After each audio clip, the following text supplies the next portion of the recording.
Bonjour et bienvenue dans cette exploration, cette exploration approfondie du monde fascinant de l'énergie électrique. Bonjour. Un sujet essentiel. Absolument. Aujourd'hui, on va s'appuyer sur des notes, des extraits d'un module de physique pour essayer de comprendre comment est produit ce courant qui alimente notre quotidien. Hmm. Et pour démarrer, il y a une idée assez surprenante, je trouve, dans nos documents. Ah oui, laquelle? Un scientifique qui affirme que si le Soleil venait à disparaître, eh ben, la grande majorité de nos sources d'énergie disparaîtraient aussi. Ah, ça c'est une excellente accroche. C'est vrai que ça peut paraître étrange au premier abord. Oui, c'est contre-intuitif, hein, non. Comment serait-ce possible? Ben justement, ça nous force à regarder l'électricité différemment. C'est un point clé des sources qu'on a. L'électricité, en fait, c'est pas comme le pétrole ou le vent. Comment ça? On ne la trouve pas telle quelle dans la nature. Ce n'est pas une énergie primaire. D'accord. C'est ce qu'on appelle une énergie secondaire. Il faut la fabriquer, la convertir à partir d'autre chose. Fabriquer. Donc il y a tout un processus derrière. Exactement, une transformation. Alors notre mission, si on peut dire, c'est de décortiquer un peu cette fabrication. C'est ça, comprendre comment on passe d'une source primaire à l'électricité dans la prise. On va regarder ensemble les grandes méthodes, le fonctionnement, les différentes centrales. Oui, voir par exemple pourquoi on dit thermique pour une centrale au gaz et une centrale nucléaire. Wow. Et aussi faire la différence entre le panneau solaire qui chauffe l'eau Et celui qui allume la lumière. Deux choses bien distinctes. et suivre tout le chemin de l'énergie de la source jusqu'à nos appareils. Bon, on y va. Allons-y. Alors, par quoi on commence? Peut-être par le principe de base. Oui, le mécanisme commun qu'on retrouve souvent. C'est ça. L'idée fondamentale qui ressort de nos documents, elle est assez simple en théorie. Pour faire de l'électricité en grande quantité, le plus souvent, il faut faire tourner quelque chose. Faire tourner une machine. Oui, une machine qu'on appelle un alternateur, c'est un peu le cœur du système. Quand il tourne, il produit du courant électrique. D'accord. L'alternateur, c'est la clé, mais il ne va pas tourner tout seul, j'imagine. Ah ben non, justement. Il faut une force pour l'entraîner. Et cette force, elle vient d'où, le plus souvent? Elle vient d'une autre machine, La turbine? la turbine. Imaginez une sorte de... De roue à aube, mais hyper sophistiquée. On utilise une force de l'eau, de la vapeur, du vent pour la faire tourner. Et comme elle est connectée à l'alternateur, Exactement, elle l'entraîne. Donc, toute la question de la production électrique, ça vient souvent comment on fait pour faire tourner cette turbine. Quelle énergie primaire on utilise? ah voilà, c'est là qu'on va retrouver nos différentes filières, nos différentes méthodes. Précisément. Et l'une des plus répandues, si j'en crois nos notes, c'est d'utiliser la force de la vapeur d'eau. C'est ça, les centrales thermiques. Tout à fait. Thermique parce que ça utilise la chaleur, thermos en grec. On utilise la chaleur pour faire de la vapeur. Un peu comme une cocotte minute géante. C'est un peu l'idée, oui, mais à une échelle industrielle. On chauffe de l'eau, beaucoup d'eau, jusqu'à ce qu'elle devienne de la vapeur à très haute pression. Et cette vapeur, On la projette sur les pales de la turbine. Et hop, ça la fait tourner très très vite. la vapeur comme moteur. D'accord. Mais alors, la question suivante, c'est cette chaleur, elle vient d'où pour faire bouillir toute cette eau? Bonne question. Et c'est là qu'on a différents types de centrales thermiques. Ah oui. D'abord, les plus classiques, on va dire, celles qui utilisent la combustion. Elles brûlent quelque chose. Elle brûle quoi? Nos sources parlent de gaz naturel, de charbon, de fioul qui vient du pétrole. Ce sont les fameuses énergies fossiles. Fossile, oui, issu de la décomposition très ancienne de matière organique. Exactement. Donc, on brûle ça dans une énorme chaudière, ça produit de la chaleur. La chaleur transforme l'eau en vapeur. La vapeur pousse la turbine La turbine entraîne l'alternateur. et l'alternateur produit l'électricité. Voilà la chaîne. C'est une sacrée cascade de transformation d'énergie quand on y pense. Énergie chimique du combustible, Qui devient énergie thermique, la chaleur, qui devient énergie mécanique, le mouvement de la turbine. et enfin, énergie électrique. C'est ça. Et nos documents mentionnent aussi la biomasse. Oui, c'est une autre source pour ces centrales thermiques à combustion. La biomasse, c'est de la matière organique plus récente. Genre des déchets de bois, des résidus agricoles, voilà. Ou même des ordures ménagères parfois. Le principe reste le même. On brûle pour avoir de la chaleur. On libère l'énergie que les plantes avaient stockée grâce au soleil. Intéressant. Mais restons sur les centrales thermiques. Il y a une autre catégorie très importante, le nucléaire. Ah oui, les centrales nucléaires. Et elles sont aussi classées comme thermiques. Ça peut surprendre. Pourquoi? Eh bien, parce qu'elles utilisent aussi la chaleur pour faire de la vapeur qui fait tourner une turbine et un alternateur. La fin du processus est la même. D'accord, le principe final est identique. Mais la source de chaleur, elle, n'a rien à voir. Absolument rien à voir. Là, on ne brûle rien, on utilise l'énergie qui est stockée au cœur des atomes. Dans leur noyau, La fission nucléaire, c'est ça, on casse des noyaux d'atomes lourds, comme l'uranium. c'est exactement ça. En les bombardant avec des neutrons, on les fait se scinder en deux. Et cette rupture, cette fission, libère une quantité d'énergie absolument colossale. Sous forme de chaleur. Principalement, oui. Beaucoup, beaucoup plus de chaleur que n'importe quelle combustion chimique. Et cette chaleur, elle est produite dans le réacteur nucléaire. Le réacteur qui remplace la chaudière, en quelque En sorte. voilà. Ensuite, cette chaleur sert à chauffer de l'eau, souvent via un circuit intermédiaire, pour des raisons de sécurité. Et ça refait de la vapeur, qui fait tourner la turbine, qui entraîne l'alternateur, qui produit l'électricité. La chaîne de transformation, elle commence juste différemment. Énergie nucléaire, thermique, mécanique, électrique. Donc, si on résume, centrale thermique classique et centrale nucléaire, même principe final, vapeur, turbine, alternateur, mais sources d'énergie différentes, fossiles, biomasse vs uranium, et boîte à chaleur différentes, chaudière versus réacteur. C'est une très bonne synthèse. On voit bien le point commun essentiel, la transformation d'une énergie thermique en énergie mécanique via la vapeur. Nos notes mentionnent aussi très rapidement la géothermie. Oui, c'est une autre forme de thermique. Là, on va chercher la chaleur naturelle de la Terre, dans le sous-sol. Ah, la chaleur qui vient des profondeurs, exactement. On l'utilise pour chauffer de l'eau ou produire de la vapeur. Et rebelote, turbine, alternateur. C'est encore une source thermique, mais la chaleur n'est pas produite par l'homme, elle est captée. D'accord, on a bien compris le rôle clé de la vapeur. Mais ce n'est pas le seul moyen de faire tourner une turbine, hein. Non, heureusement. L'eau, juste l'eau liquide, ça peut être une force énorme aussi, je pense aux barrages. Ah oui, l'hydroélectricité. L'autre grande méthode historique. Là, pas besoin de chauffer, j'imagine. Non, pas du tout. On utilise directement l'énergie de l'eau qui est stockée en hauteur. C'est l'énergie potentielle de pesanteur. Grâce au barrage qui crée un grand lac de retenue. Voilà. Le barrage, il sert à ça. Créer une différence de niveau, une chute d'eau potentielle. Mais l'eau est calme derrière le barrage. Comment elle devient une force? On contrôle son écoulement, on ouvre des lanes et l'eau s'engouffre dans de grosses conduites, les conduites forcées. Qui descendent vers la centrale en bas? Exactement.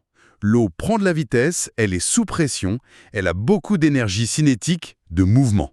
Et elle arrive sur une turbine. Oui, une turbine spécialement conçue pour l'eau cette fois. Elle frappe les pales et la fait tourner. Et comme toujours, turbine qui tourne, alternateur entraîné, électricité produite. La chaîne est plus courte là, non? Oui, beaucoup plus directe. On passe de l'énergie potentielle de l'eau, À l'énergie cinétique quand elle descend, puis à l'énergie mécanique de la turbine. et enfin à l'énergie électrique. C'est plus simple. C'est plus direct. Et la puissance qu'on peut générer, elle dépend de quoi d'après vous? Bah, de la hauteur de la chute, j'imagine. Plus ça tombe de haut, plus ça a de force. Exactement. Et de la quantité d'eau qui passe. Le débit. Parfaitement, la hauteur de chute et le débit. C'est ce que disent nos sources. Et on peut contrôler le débit en ouvrant plus ou moins les vannes. Et là, on retombe sur notre soleil du début. Ah! Comment ça? Ben, cette eau dans les barrages, elle vient bien de quelque part. La pluie, la neige fondue, c'est le cycle de l'eau. Oui, bien sûr. Et le moteur de ce cycle, c'est quoi? C'est le soleil qui fait évaporer l'eau des océans, non? Absolument. Le soleil est le moteur du cycle de l'eau. C'est fou quand même. L'averse d'hier, c'est de l'énergie solaire en attente de faire tourner une turbine quelque part. C'est une très jolie façon de le dire. Le lien est indirect, mais il est fondamental. Et le soleil ne s'arrête pas là. Ah non, il est aussi derrière une autre force qu'on utilise pour l'électricité. Le vent, Les éoliennes. bien sûr. Comment ça marche, une éolienne exactement? C'est un peu comme une turbine hydraulique, mais avec de l'air. Le principe général est très similaire, oui. Capter une énergie mécanique, un mouvement naturel, pour faire tourner l'alternateur. Mais là, c'est l'air qui bouge, le vent. C'est ça. Les grandes pales de l'éolienne sont conçues comme des ailes d'avion, en fait. Le vent qui souffle dessus crée une force qui les met en rotation. Donc les pales, c'est l'équivalent de la turbine. Elles captent l'énergie du vent. Oui, les pales et le rotor, la partie centrale où elles sont fixées. C'est l'interface avec le vent. Mais ça tourne souvent assez lentement, non? Surtout les très grandes pales. Comment on arrive à la vitesse nécessaire pour l'alternateur? Ah, très bonne remarque. Il y a une astuce mécanique là-dedans, dans la nacelle. La grosse boîte en haut du mât. Voilà. Dedans, il y a l'alternateur, mais avant lui, il y a un multiplicateur, Un multiplicateur? une sorte de boîte de vitesse. Exactement ça. Il prend la rotation lente des pales et il l'accélère considérablement avant de la transmettre à l'alternateur. Malin. Donc, même si les pales tournent doucement, l'alternateur, lui, peut tourner à la bonne vitesse. C'est l'idée. La chaîne de transformation, ça donne quoi alors? Alors, énergie cinétique du vent, Oui. qui devient énergie mécanique des pales qui tournent lentement, Mhm. qui devient énergie mécanique accélérée après le multiplicateur, C'est ça. et enfin, énergie électrique produite par l'alternateur. Parfait. Et là encore, qui est derrière le vent? Le soleil, je parie. Eh oui. Nos sources le rappellent. Le vent, c'est de l'air qui bouge à cause des différences de température et de pression dans l'atmosphère. Et ces différences de température? Elles viennent du fait que le soleil chauffe la Terre de manière inégale, plus à l'équateur, moins au pôle, différemment sur les continents et sur les océans. Donc, sans soleil, pas de différence de température marquée, et donc pas de vent organisé. En gros, c'est ça. Le soleil est le grand moteur de la météo, y compris du vent. Décidément, il est partout soleil. Bon, et maintenant, on arrive à la méthode où on l'utilise. Eh bien, le plus directement possible, les panneaux solaires. Voilà. Mais attention, là, nos documents insistent beaucoup. Il y a panneaux solaires et panneaux solaires. Faut pas tout mélanger. Ah, ça c'est crucial. On utilise le rayonnement du soleil, sa lumière, sa chaleur. C'est une énergie énorme qui nous arrive de l'espace. Même quand le ciel est couvert, d'ailleurs. Le rayonnement diffus. Oui. Mais on peut l'utiliser de deux façons très différentes. Deux technologies qu'on voit souvent sur les toits, mais qui ne font pas la même chose. Alors, commençons par la première, peut-être la plus simple à saisir. Le panneau solaire thermique. C'est pour quoi faire? Celui-là, son seul et unique but, c'est de produire de la chaleur, point barre. De la chaleur pour? Généralement pour chauffer de l'eau. L'eau chaude sanitaire pour la douche, la vaisselle. D'accord. Et surtout, il ne produit pas d'électricité. Jamais directement. Son fonctionnement, c'est de la plomberie solaire, on pourrait dire. Sous une vitre, il y a des tuyaux, souvent un serpentin, peints en noir, Pourquoi en noir? pour absorber le maximum de chaleur du soleil. Dedans, il y a un liquide spécial, un fluide caloporteur. Qui transporte la chaleur, donc? Voilà. Le soleil chauffe ce fluide. Le fluide chaud circule ensuite jusqu'à un ballon d'eau chaude, Et il réchauffe l'eau du ballon. ouais, via un échangeur thermique. C'est comme un radiateur à l'envers, plongé dans l'eau. Le fluide chaud donne sa chaleur à l'eau, puis il retourne au panneau pour être réchauffé. C'est un circuit fermé. Ok, c'est clair. Chauffage d'eau, point final. Pas d'électricité là-dedans. Aucune. Maintenant, l'autre technologie, le panneau solaire photovoltaïque. Photovoltaïque. Lumière, électricité. Le nom dit tout. Exactement. Et là, c'est complètement différent. Pas de fluide, pas de tuyau, pas de chauffage d'eau. Alors, comment ça marche? Comment la lumière devient du courant? C'est un peu magique, non? C'est de la physique des matériaux. C'est l'effet photovoltaïque. Ces panneaux sont faits de cellules, souvent en silicium, un matériau semi-conducteur. Des cellules. Et quand la lumière du soleil, les photons, frappent ces cellules, il se passe quelque chose de spécial. Quoi donc? Les photons donnent leur énergie aux électrons présents dans le silicium. Ils les excitent, les bousculent et les forcent à se déplacer de manière ordonnée. Un déplacement d'électrons. Mais ça, c'est un courant électrique? Exactement. C'est une conversion directe. L'énergie lumineuse est transformée directement en énergie électrique sous forme de courant continu. Ah, c'est incroyable ça. Pas de turbine, pas d'alternateur, rien qui tourne, juste la lumière qui tape sur un matériau et ça crée du courant. C'est ça. La chaîne de transformation est la plus courte possible. Énergie lumineuse, moins énergie électrique. Ça semble presque trop beau par rapport aux usines énormes des centrales thermiques. C'est effectivement très différent.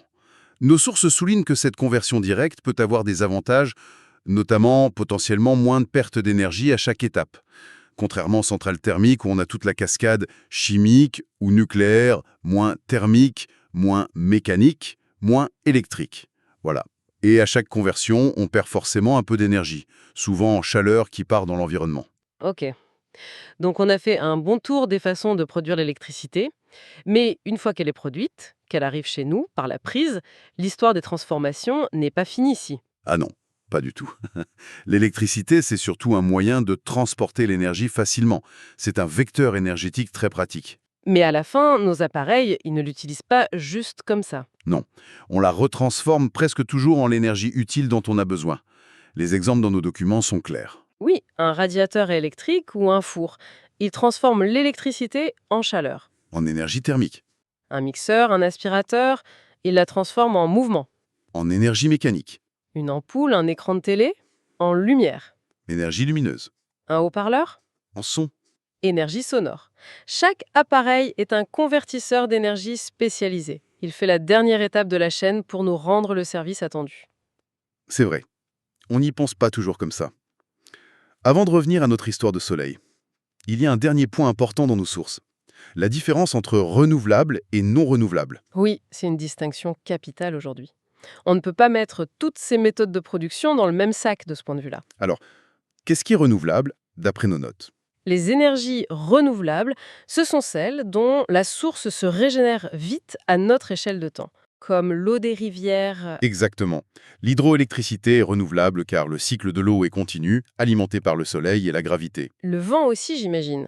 Oui, l'éolien est renouvelable. Le vent est une conséquence de l'énergie solaire sur l'atmosphère, Et le solaire, bien sûr. Thermique ou photovoltaïque. évidemment. Tant qu'il y a du soleil. Ce qui devrait durer encore quelques milliards d'années.